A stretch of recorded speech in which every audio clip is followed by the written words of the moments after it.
Bon matin tout le monde et bienvenue dans cette avant-dernière partie de notre première version de système d'attaque entre les petites units sur notre grille. Aujourd'hui, ce qu'on est rendu de faire, c'est de faire en sorte que quand on clique sur une des cases de notre spell, dans le fond, une des cases targetées par notre spell, ben tout simplement que ça attaque et que ça consomme les points d'action et que si ça touche une unit, ça modifie son total de points de vie. Donc, on va se lancer tout de suite là-dedans. Mais tout d'abord, la première chose qu'il faut qu'on puisse avoir accès à, c'est dans le fond les inputs du joueur. C'est quoi les deux situations possibles une fois qu'on a sélectionné un spell? C'est soit on clique sur une des cases du spell, ou soit on clique tout simplement à côté. On veut que dans un cas, ça casse le spell, ou dans l'autre cas, ça cancelle le spell. Dans le fond, c'est ça que je préfère, mais on peut faire aussi que ça fait absolument rien si on clique à côté. Mais j'aime mieux que si mettons on clique à côté, dans le fond, ça cancelle le casting du spell. Donc, on va faire en sorte que quand on clique sur une des cases, on détecte si ça fait partie des spells, des cases de spells possibles. Et si oui, on dit au joueur hey, tu viens de casser ton spell, bravo! Et ensuite, tu fais ce que tu as à faire avec ça. Donc, dans notre player controller, on va avoir besoin de deux autres événements. Donc, custom event, event spell cancelled, si mettons on clique à côté, et aussi un autre custom event, event spell validated. Comme ça. Donc, si mettons on clique sur le spell, ou si on clique à côté, sur une des cases ciblables par le spell, ou si on clique à côté. Parfait. Mais par contre, ce message-là, il faut lui envoyer. On va l'envoyer à partir de notre grid tile, parce que c'est elle qui détecte si on clique dessus. Donc ici, le onClick static mesh, ce qu'on peut faire, c'est tout simplement regarder dans le player controller et checker s'il y a un spell de sélectionner. Donc, on va tout simplement me créer une nouvelle variable de type player controller, parce que pour l'instant, les cases n'ont pas accès au player controller, donc BP player controller comme ceci, que je vais aller setter dans la grid, dans le fond, au moment où on spawn les cases. Donc ici, au tout début, dans Spawn Tile, je vais aller là, et en même place qu'on assigne les autres références, je vais tout simplement setter set player controller ici. Et le player controller, ça va tout simplement être le même que la grille. Donc, player controller ici, get, hop, hop, et voilà. Donc, on lui passe le player controller. Maintenant, dans notre grid, maintenant qu'on a accès au player controller, on peut juste le getter. Même chose que d'habitude, get selected spell, get spell selected.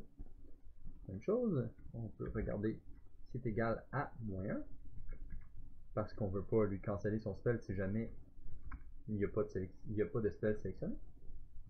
Donc on regarde s'il est égal à -1, je vais juste mettre pas égal, tout simplement pour pouvoir utiliser le true, -1. Comme ça. Donc s'il y a un spell de sélectionner ici, je veux continuer à la suite. Je vais continuer avec un autre. Dans le fond, je veux savoir si la case sur laquelle je viens de cliquer en ce moment, elle fait partie des cases ciblables par le spell.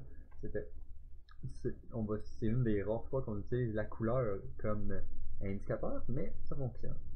Donc voilà, techniquement on n'utilise pas directement la couleur, mais le principe est le même. C'est le booléen qui nous sert à mettre la couleur sur notre case, et ensuite on clique sur une case qui fonctionne avec le même booléen. Donc parfait. Ce qu'on va faire, c'est prendre le player controller ici, et on va y faire un event qu'on va appeler les spells. Donc les events qu'on vient de créer. Donc spell cancelled et event spell validé. Parfait, donc si elle était targetable, on valide. Si elle n'était pas targetable, on cancelle. Parfait, aussi simple que ça. Donc maintenant, nos deux événements, ils seront happés. Donc, si on cancelle le spell, qu'est-ce qu'on veut faire? Ben, on veut tout simplement faire la même chose qu'on faisait dans tous les autres cas, on veut deselect all spell. Parfait. Donc là, ça devrait être simple, ça devrait déjà fonctionner. Donc si je fais ça ici, je sélectionne un spell, et ensuite je clique à côté. Parfait, ça désélectionne le spell, c'est parfait, c'est génial, c'est ça qu'on veut. Ok. Par contre, dans le spell validated, une fois qu'on a validé notre spell, il faudrait dire à notre unit d'attaquer. Donc, on va prendre notre unit, puis il faut tout simplement avoir un autre événement dans la unit pour attaquer. Parce que pour l'instant, il n'y a rien qui s'occupe de ça. Donc, event custom, event attack, comme ça ici, qu'on va appeler dans notre player controller ici, event attack. Comme ça ici. Donc, on va dire à notre unit, hey, attaque. OK. Ensuite, une fois que notre unit va avoir attaqué, bien sûr, il va falloir désélectionner les spells parce qu'on n'en aura plus besoin, puis sûrement que la unit aura même plus assez de action points pour pouvoir refaire son spell une deuxième fois. Donc, dans tous les cas, on désélectionne les spells. Parfait. Maintenant, la unit. Quand on lui dit d'attaquer, il y a quelques informations que ça pourrait être utile d'avoir. Pour commencer, ben, ça pourrait être utile de savoir c'est quoi le spell. Donc, selected spell, qui va être un int, comme ceci. Et ça pourrait aussi être intéressant de savoir quelle case attaquer, parce que la unit, ben, elle sait pas. Donc, on va dire index. Donc, c'est la case que la unit doit attaquer. Ici, donc il faut aller lui passer les informations dans le player controller. Le selected spell, bon, c'est simple. Ici, on prend le selected spell là, ici.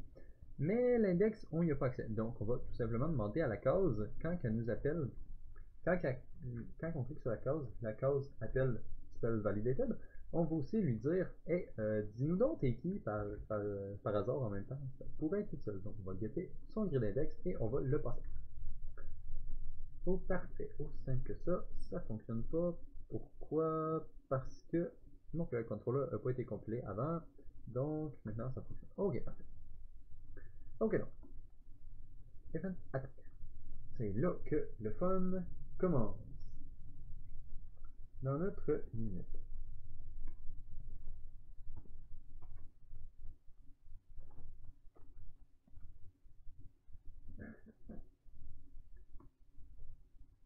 On va tout simplement commencer par savoir c'est quel spell qu'on veut faire.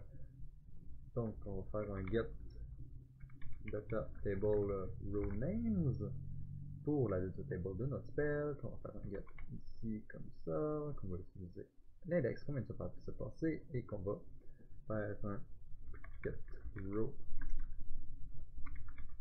data get data table row ici avec le name qu'on vient de découvrir. Ici, choisir la data table et voilà. Donc, on a déjà une méthode de fait, on sait quel spell qu'on fait. Le outro, on va le break pour savoir combien de dommages que ça fait et tout. Donc, on a besoin de ces informations-là. Donc, premièrement, on veut utiliser son cost parce qu'on veut réduire le nombre de action points qu'on a. Donc, get action point, on va faire un moins ici, moins int, moins le cost, et on va setter le current action point. Ça. Ça. Ok. Donc, on va réduire le nombre d'action points courants de la unit. Ensuite, quand on réduit le nombre d'action points de notre unit, ce qu'on veut faire, c'est appeler le widget d'action point ici. On peut tout simplement get son texte, setter son texte, puis, oups, pas ce texte-là, mais on veut set texte, j'ai fait encore une chose, texte, parfait, et ensuite, le texte. On veut que ce soit exactement la même chose que quand on faisait la réduction de vie et la réduction de mouvement de point. Ça va être la même chose, donc on va faire un append ici. La première partie du append, ça va être le nombre de action points qui nous reste. Et ensuite, espace appel, pour dire combien d'action points il nous reste. dans le widget en haut de notre unit. Oups, pas ça ici, c'est pas le widget AP. Tout de suite, ce qu'il nous faut, c'est notre widget unit. Oups, et voilà. Text AP. Voilà.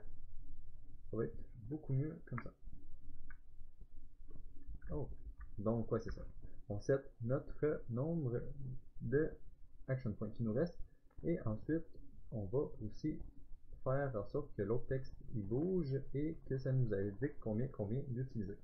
Je vais juste prendre ces deux mêmes choses là ici que je vais coller pour setter le texte. Le texte va être ce texte là ici qui va être 3 à peine cette fois, un moins le nombre et ensuite espace AP.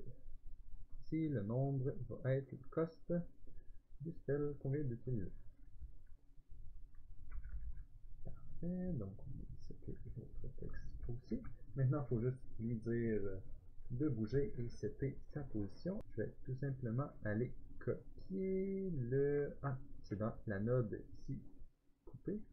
Je vais tout simplement aller copier ce bloc-là, qui dans le fond, c'est la même chose. Donc, je vais retourner dans l'event graph que je vais paster là. Dans le fond, on va s'assurer que la position du widget soit à la bonne place et ensuite lui dire de jouer son animation. Parfait, donc le widget, ça va être WAP dans la grid au lieu de WMP. Ici, on prend un pouce sur la unit, on la met un petit peu plus haut que le sol. Et ensuite, je vais prendre WAP ici. Et ensuite, je vais faire anim AP que je vais utiliser pour jouer sur l'animation. Pour l'instant, c'est la même animation, mais on aurait pu facilement faire en sorte que les animations soient différentes, dépendant de la ressource. Parfait. Une fois qu'on a utilisé nos action points, il faudrait peut-être s'assurer que ça touche quelqu'un. Ça pourrait être une information intéressante. C'est quand même important. Donc, on va prendre l'index qu'on a ici. On va faire... on va aller fouiller dans la structure dans notre grid. Donc, grid, get struct tiles ici. On va find. Hop, comme ça. Ensuite, on va splitter ça. Ce qui est pratique, dans notre find, on peut savoir quelle unit est sur la case. Donc, ce que je peux faire, c'est juste aller à la fin, après avoir fait tout ça, ici, et tout simplement regarder si la unit n'est pas nulle. Parfait. Et aussi, s'il a trouvé la case. S'il n'a pas trouvé la case, c'est pas une bonne chose. Donc, end. Donc, s'il a trouvé la case et que la unit sur la case est pas nulle, on va pouvoir réduire le nombre de vies de cette unit. S'il a trouvé une case mais que la case est nulle, ben il n'y a pas de unit sur cette case là, on va tout simplement pouvoir juste attaquer dans le vide. En fait, pourquoi pas. Donc, parfait. Mais là, pour l'instant, on n'a toujours pas d'événement dans la unit qui reçoit du dommage. Donc, je vais me faire un petit peu d'espace ici. Et je vais me faire un autre event, custom, event damage, receive damage. On va aller comme ça. Receive damage. Parfait. Et cet événement-là, il va prendre un input qui est le damage. Alright. Parfait. Donc, je vais faire event damage. Event receive damage comme ça ici. Le dommage va être le dommage du spell qui est à l'autre bout ici dans notre structure de spell. Ok, parfait. Ensuite, le receive damage, ben, ça va être tout simplement la unit qui est sur cette case-là qui va recevoir le dommage. Donc voilà, maintenant tout est prêt pour que la unit reçoive du dommage. Il manque juste à réduire son nombre de vies et à regarder combien de vies, mettre à jour sa barre de vie et tout. Mais avant, ici on voit qu'on réduit le nombre d'action points utilisés. Donc je vais juste m'assurer que le nombre il soit reseté en fin de tour, comme qu'on fait ici dans le fond pour les mouvements de points. Donc je vais juste décaler tout ça ici, copier le bloc des mouvements de points parce qu'on va faire exactement la même chose. Et je vais prendre le maximum action points pour remplacer le max movement points. Remettre à jour le current action point, sûr que c'est AP au lieu d'MP, et mettre à jour texte AP au lieu de texte MP. Et voilà.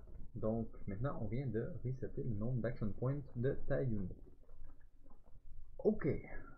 Ensuite, maintenant que tout ça c'est réglé, on va pouvoir tout simplement passer à la dernière partie qui est les dommages. Donc, pour les dommages, on va prendre le nombre de vies qu'on a en ce moment. On va réduire bien sûr le nombre de vies qu'on vient de recevoir. Et on va setter le nombre de vies. Parfait.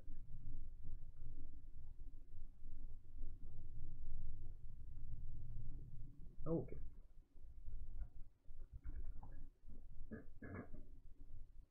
Une fois qu'on a seté ce nombre de vies là, on va faire en sorte que le texte, le nombre de vies, bouge comme qu'on le fait pour les autres. Donc je vais tout simplement aller ici, copier le bout de l'AP des action points ici qu'on avait fait, et on va tout simplement le réutiliser parce que ça va être un petit peu plus rapide. On va prendre le widget HP, texte HP, hop, hop, comme ça ici. On va dire moins combien d'HP qu'on veut lui enlever, comme ça ici. Le nombre d'HP, ça va être le dommage. Comme ça là.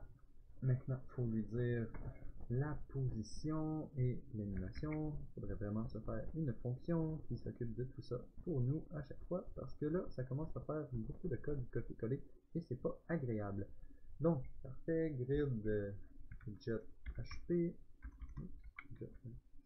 HP, que je vais tout simplement déplacer à la bon endroit, et ensuite, je vais prendre le widget HP ici, que je vais prendre son anime HP, et que je vais attacher là, et lui dire de jouer son animation. Parfait. Donc là, on va voir sa vie, le nombre de dommages affectés, sa vie. Maintenant, la seule chose qui reste à faire, c'était faire en sorte que sa barre de vie soit à jour. Donc, on va tout simplement aller dans le Begin Play ici, qu'on mettait déjà à jour sa progress bar de vie. Donc, je vais copier tout ce que j'ai en haut là et aller le recoller en bas ici, après lui avoir fait du dommage. Donc, on prend son nombre de vie, on divise par le maximum de vie possible et on set sa barre de vie. Parfait. Maintenant, la seule chose qui reste à faire, c'est s'assurer que la unit est pas morte. Donc, je vais juste faire current health point, get plus petit ou égal à 0 if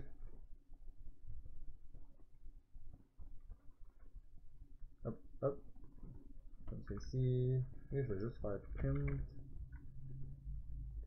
dead. Ouf, je vais le mettre en rouge parce que c'est la mort, et on va dire 10 secondes, c'est qu'on vient de prendre là pour. Parfait. Donc les dommages devraient fonctionner, tout devrait fonctionner et ça devrait bien aller. Donc notre unité ici, elle se déplace. Parfait. Quelle unité on va dire d'attaquer? On va dire celle-là ici. On va se déplacer là. Sélectionne le deuxième spell qui peut attaquer en distance et on attaque. Parfait. Moins 2D. Maintenant, il me reste 2 AP. Donc, il n'y a plus aucun spell que je peux faire. Mais il me reste un mouvement. Donc, je peux me déplacer si je suis capable de cliquer. Okay. Il y a des cases des fois qui sont écorchées. Donc, parfait. Je me suis déplacé. Ensuite, la prochaine unité. Oh, c'est la jaune. La jaune, ok, on va la faire attaquer à distance. Donc, je clique à côté pour canceller le spell. Je me déplace à côté. Sélectionne le premier spell. Attaque. Moins 3 HP, parfait, et maintenant, j'ai peur, je me sauve. Donc voilà, les bords de vie se mettent à jour, et ainsi de suite, on peut continuer comme ça. On peut voir que si on attaque dans le vide, on utilise quand même 4 AP, mais on n'a pas fait de dommages à personne, et on peut quand même se déplacer par la suite, bien sûr. Et en fait, c'est ce qui conclut cette vidéo, parce que tout fonctionne, yahoo! Prochain vidéo, ce que je pensais faire, c'était un genre de petit bonus qui est pour les zones d'attaque. Pour ne pas avoir à écrire toutes les cases qu'on veut cibler, je vais juste faire quelques petits patterns plus utiles que la majorité. Dans le fond, les patterns les plus courants que j'ai trouvé qui est rapidement à faire et tout.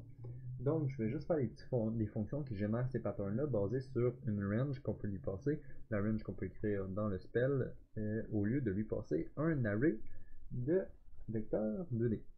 Mais ça va être pour la prochaine vidéo. Donc, je vous laisse là-dessus. À la prochaine et bonne fin de soirée.